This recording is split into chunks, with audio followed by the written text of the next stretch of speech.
guys, how you doing? It's Henry at Mowers and Blowers. Today I finally got my head gasket. Briggs & Stratton 273280S gasket cylinder head, made in the Estados Unidos de América. That was Spanish and French, by the way. I just plugged in 31C 707 engine type. Got the diagram, blown up diagram. Got the part number for it. Took the part number, went to eBay, and put that in. Here is the old busted one. There. And here's the new one. And it's supposed to be identical. And it is identical, with the exception of the area here where it's perforated. Some people cut it, some people don't. But honestly, Briggs & Stratton, if you're watching, see this part here? This is 1.5 inches right there. I mean, I'm sorry, 1/2 inch, okay? Why don't you just make this the full width so that it won't blow here? It'll be structurally more stronger if you made it, if you just added another 20% more. You know, this part here should just fill this part here. Why don't you just do that? Because you know, you have a reputation of blowing head gaskets on this motor engine. You know? Anyway, so I'm going to be putting this on. Yes, there are people that talk about whether or not you should put gasket maker on to have it stick better. You know, like a very thin layer of gasket maker. And then there's people that say don't do it. Just put it on. I might put some on. Anyway, here. You have to clean the heads. Clean the heads, right? So I wiped all this out, right? All the old gasket. Grinded this down with the wire wheel. This thing, I put it in my drill. You guys saw from the last episode. Just went around the whole thing. Blew the parts in there out. Here's the head. Cleaned the surfaces here, but then a lot of the grime got into that area, so I'm just gonna take some brake parts cleaner. Actually, you know what? I've got this stuff that I've been using. I'm just gonna deplete the can. This can of multi-purpose parts cleaner and degreaser. This stuff is like brake fluid, carb cleaner, degreaser in one can.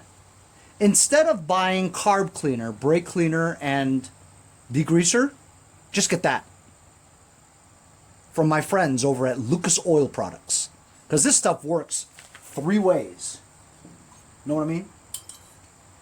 Vern?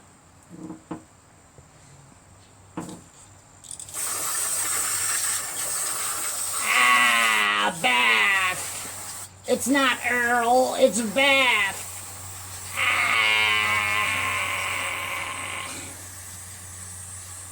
And it doesn't leave any residue, it says. And I haven't seen it leave any residue.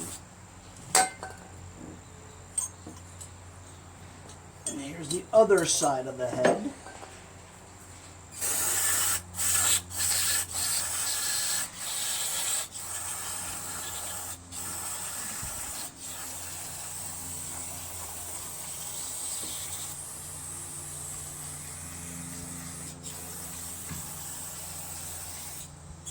You don't want any of these surfaces to be greasy, so I'm gonna wipe this part down too.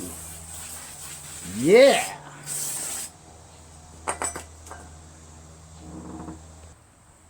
Okay, I've wiped down and cleaned everything, all the surfaces, and I've got these dowel pins. I think that's what they're called. So they're basically just guides to keep the gasket on while you're putting it on, and also making sure that you've lined the cylinder head correctly with the engine block. So there it is right there. I've got the gasket lined up with the holes, right? I'm going to, I guess I'll take the gasket and put it on here.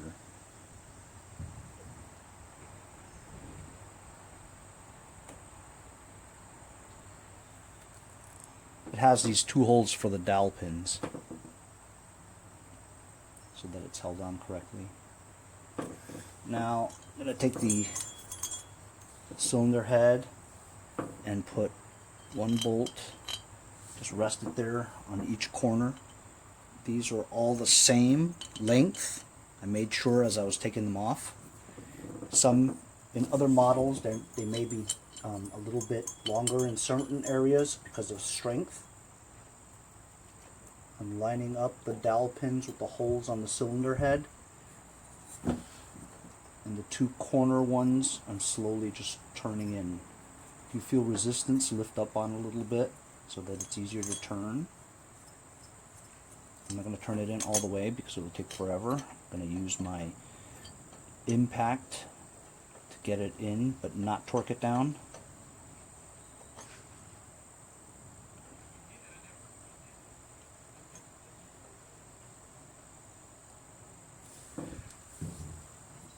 Take the other two for the corners.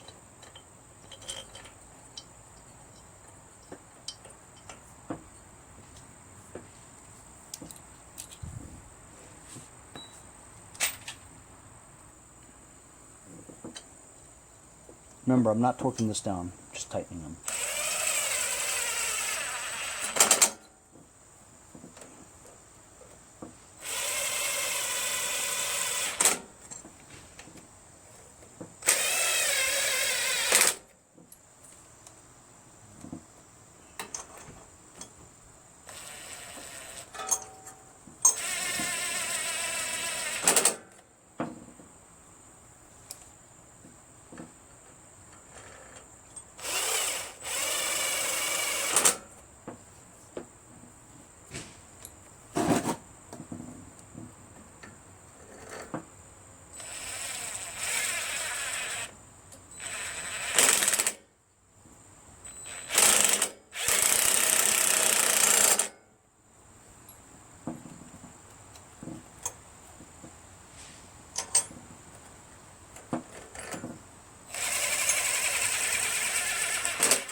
Okay.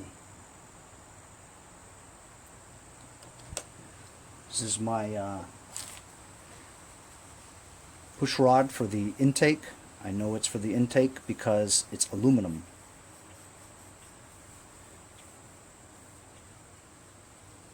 I don't believe it makes any difference which end it came out of, but I'm pretty sure this part here you can see a slight discoloration. This was on this side.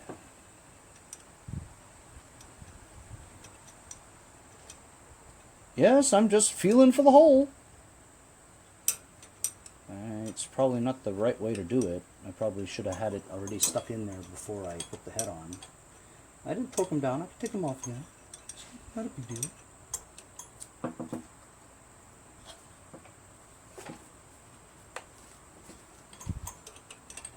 No, I don't feel anything. I don't feel anything! It's not in yet.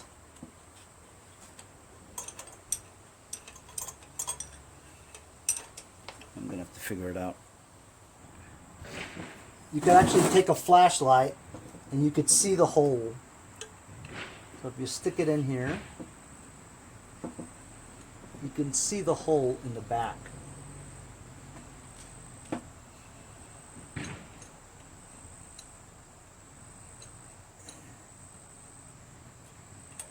There you go. I'm just holding it here. And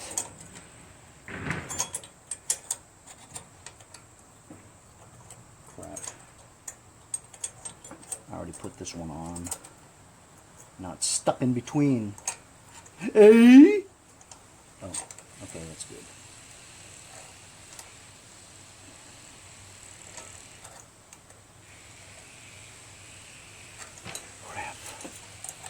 this around like this.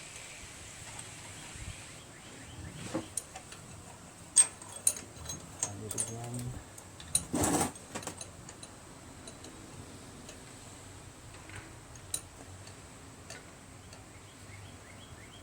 All right.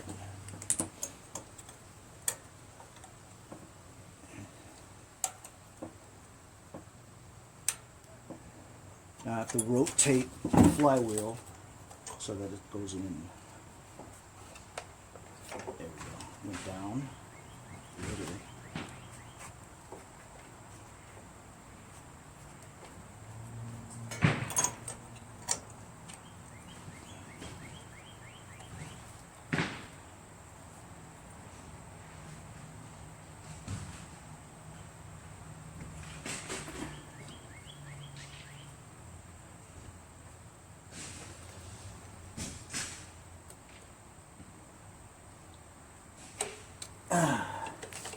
There we go. All right, check it out.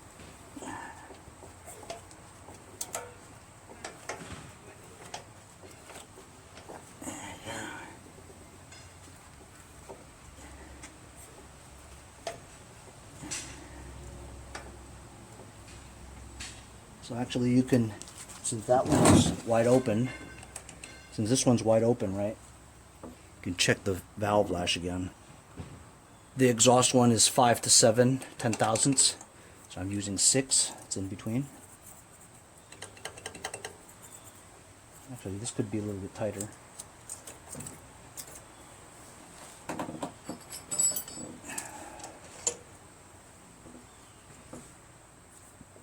Just a smidgen.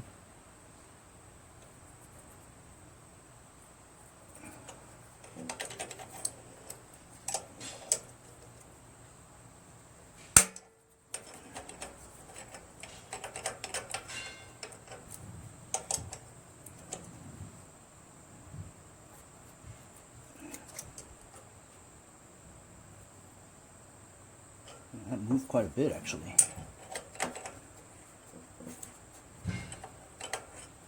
That's good. Yeah, this is good now.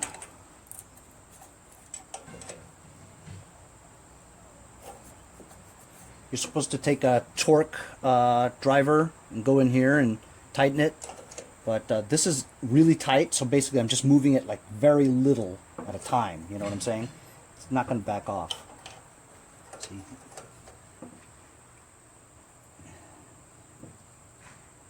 Just a smidgen.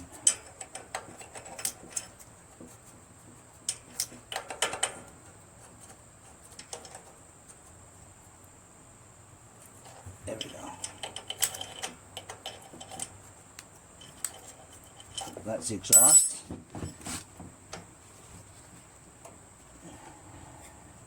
This is actually top dead center right here.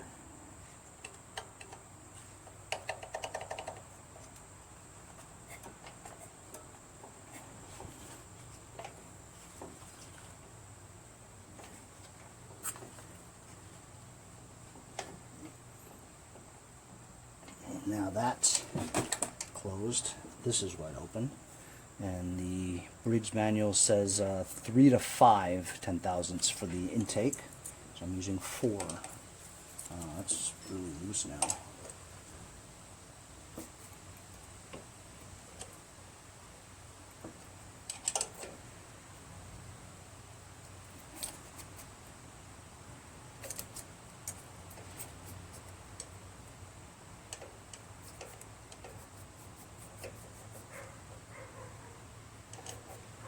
You know, I really should torque down the heads because that's going to make a lot of difference too. I think that's why I didn't torque down the screws yet. Once you torque down the screws, there's going to be some give. I'm going to have to redo this valve lash again. I wasn't thinking. I forgot to torque down. I'm just using my impact to get them as tight as possible, but not torque to specs. Cross pattern.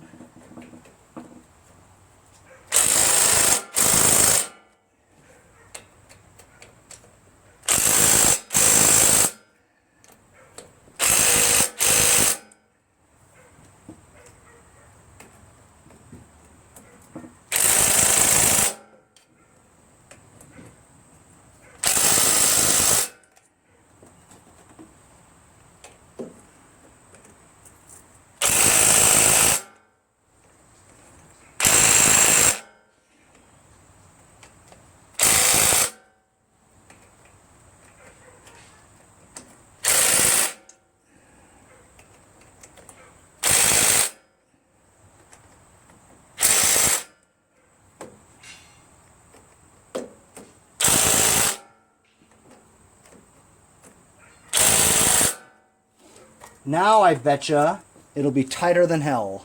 So I just basically screwed up my initial one and I have to redo this again. You can't even get it in there, see? That was my problem. I have to loosen all this stuff up again. Loosen it up. I only turned it about a quarter, so.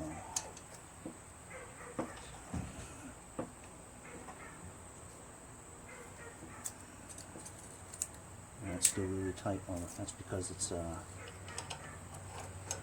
not a top dead center.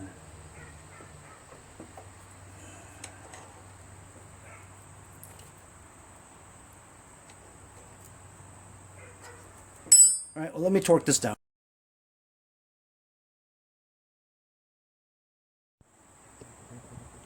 So, I just checked the internet for the 31C707 Briggs engine.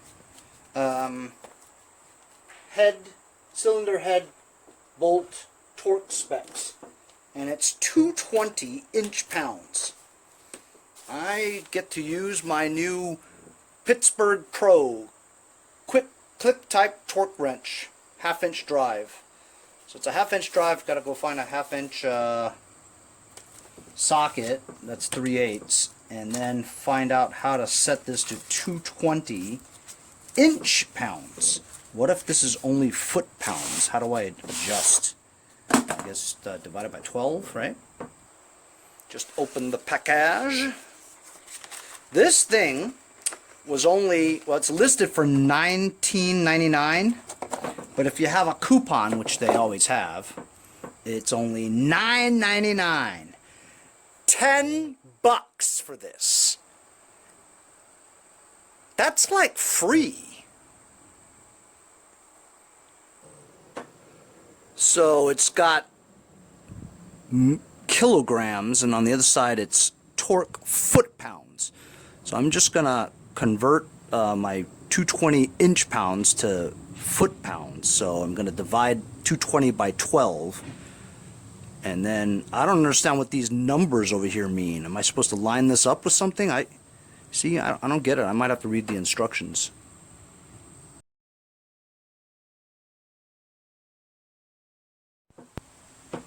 So this is all very interesting to me.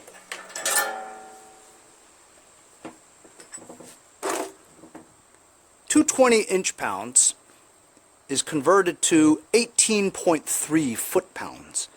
So basically, I have this turned to the 10, right? And then you move it to the 8. And 8.3 is in between that. So that's 18.3 foot-pounds. Okay?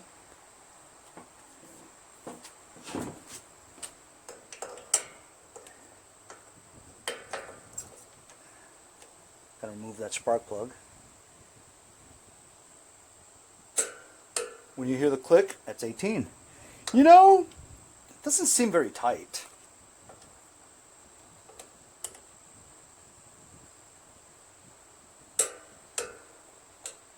I already did this one. I was trying it. Yep.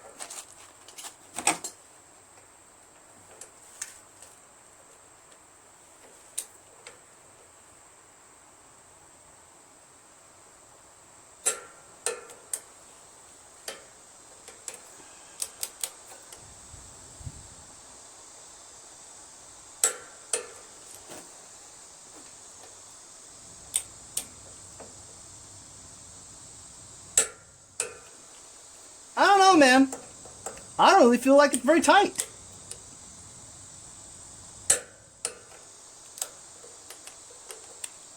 I don't think they're tight enough. That's right. Checking every one of these. That's right. I sure hope I'm doing this right, because it doesn't really feel very tight. Well, I trust it. I mean, you guys can do the math for me and yell at me later. 220 inch-pounds converts to 18.3 foot-pounds. This is a foot-pound one. Got it at 10, then 3,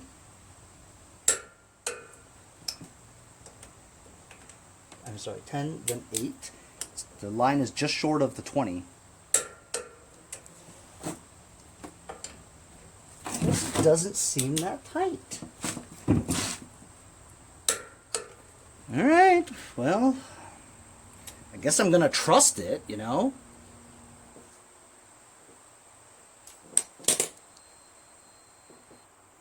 Now I'm doing the valve lash again. This is 6 again.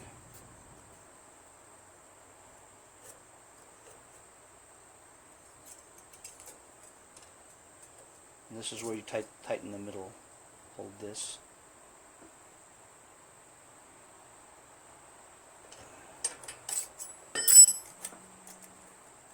Six, 4. That's good.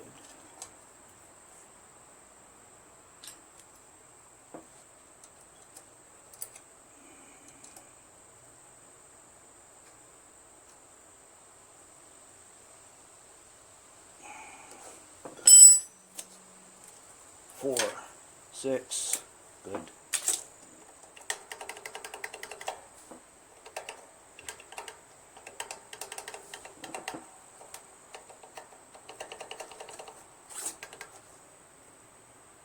4, 6, 4, 6. Good. Alright, now I'm going to put the valve cover on. Clean the surfaces. And I'm going to get make a gasket. Put a thin bead again.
I actually like to let this cure a little bit so that kind of hardens, so that when you torque it down and stuff, it doesn't all squeeze out.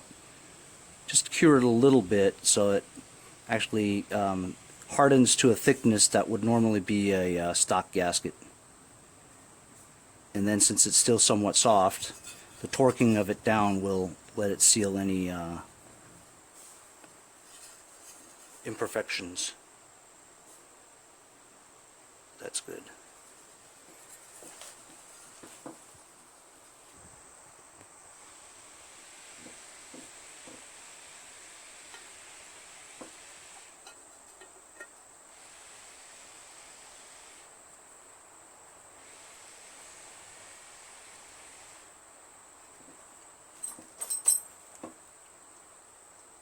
As you know, I have a broken bolt in there.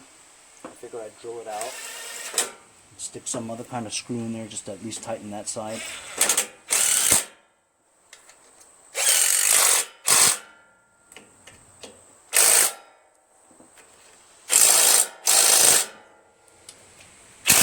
Valve cover is on. Gasket in place. I was actually able to drive one in there, same size. Awesome. Valve cover is on. I guess I'm going to put the muffler back on.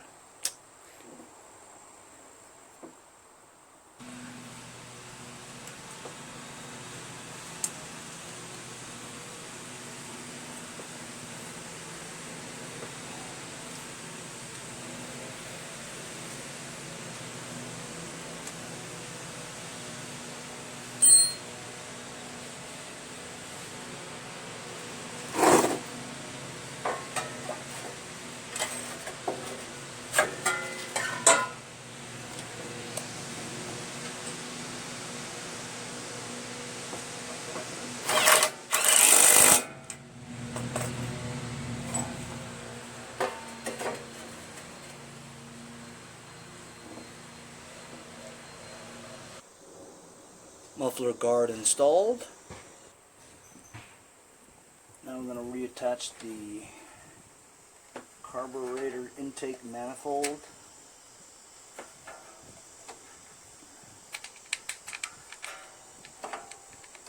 The 31C707 engine, the gasket has this 1/3 half moon thing. I had it on the bottom before, but looking at my video from the past, when I took it off, it was like that. So I'm going to put it on like that. I really don't know what the purpose is, to be honest with you. It just, it doesn't it lessen the amount of fuel that goes in, you know, kind of regulates it. I don't know what the story is. Maybe somebody can explain it to me. Leave in the comments, why is this gasket have that cutoff piece that's a half moon? And does it make any difference if it's on the top or the bottom?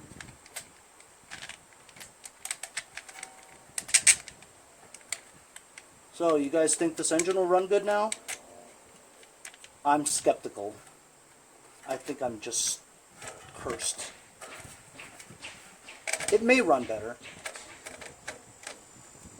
It may run great. Or it may suck. I'm not sure.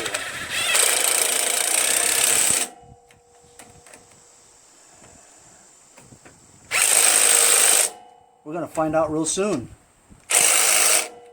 Because valve cover's on, head's on.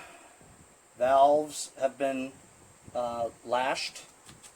Here, the gap has been adjusted. Magneto's fine. I'm not going to put on the breather yet.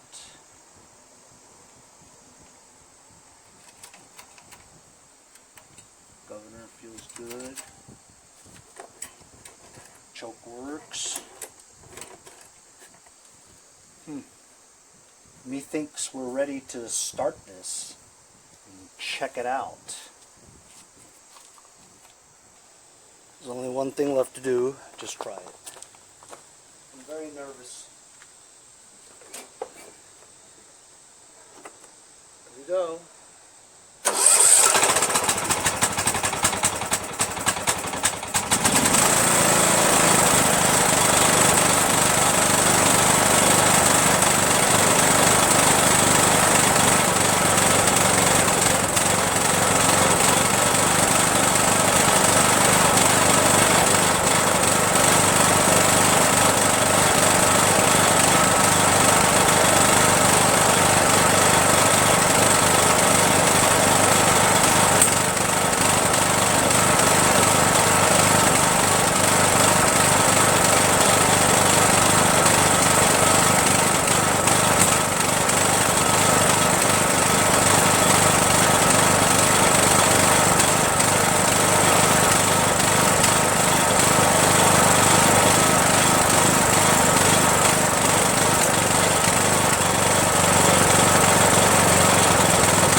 about everything to this thing, and it still doesn't run right.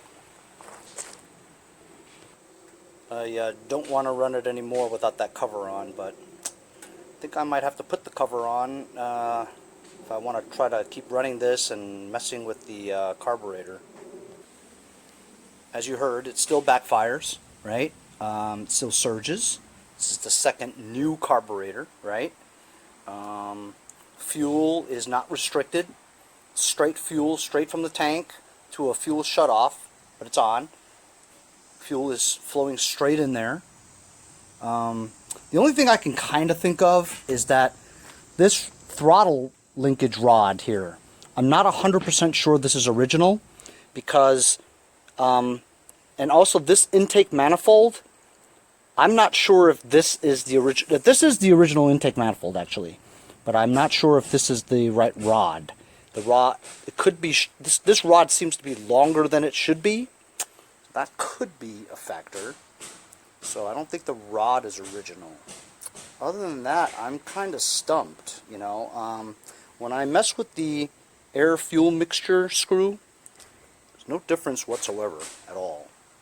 I mean, I know I don't have the breather on and this little cone thing that goes into the shroud, but would that make much of a difference, though? You know what I'm saying? It either runs right or it doesn't run right, right? So, I mean, we've changed the head gasket, did the valve lash twice. It's a new magneto. Changed the shear key. We changed the keyway.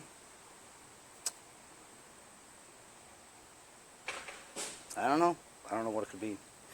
Anyway, I've just about had enough of this thing. I'm going to put the stuff together again, put the hood back on, and just wait for your comments.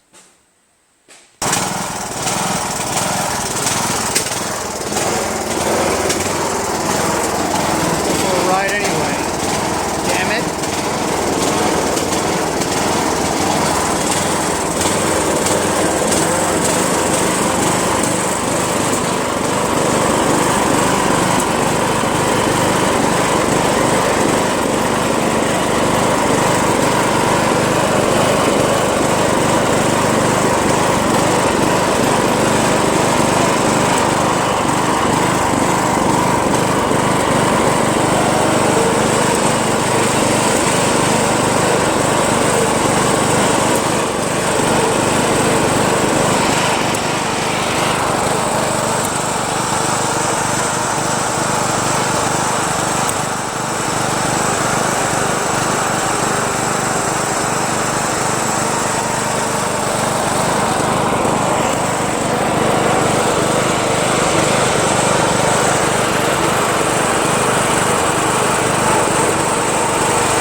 Well, it drives and it mows well. Engine just sounds rough.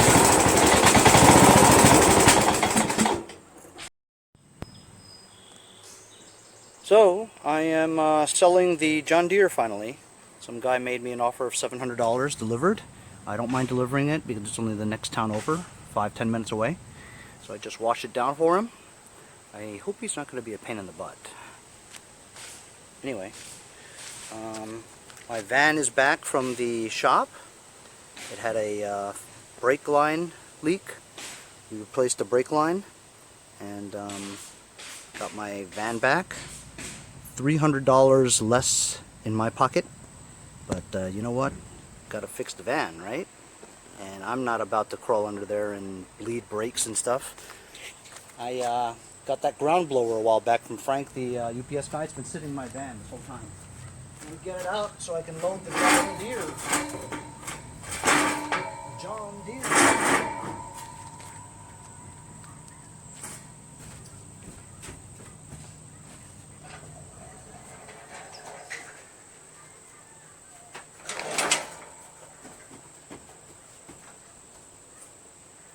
Yes, it's pretty heavy.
Just sold my John Deere. Bye-bye. I guess it's okay. $700. I guess it's alright. Hey guys, support my channel. Buy a sticker. Also follow me on Instagram at Mowers Blowers. Check out my website, mowersblowers.com. See you guys on the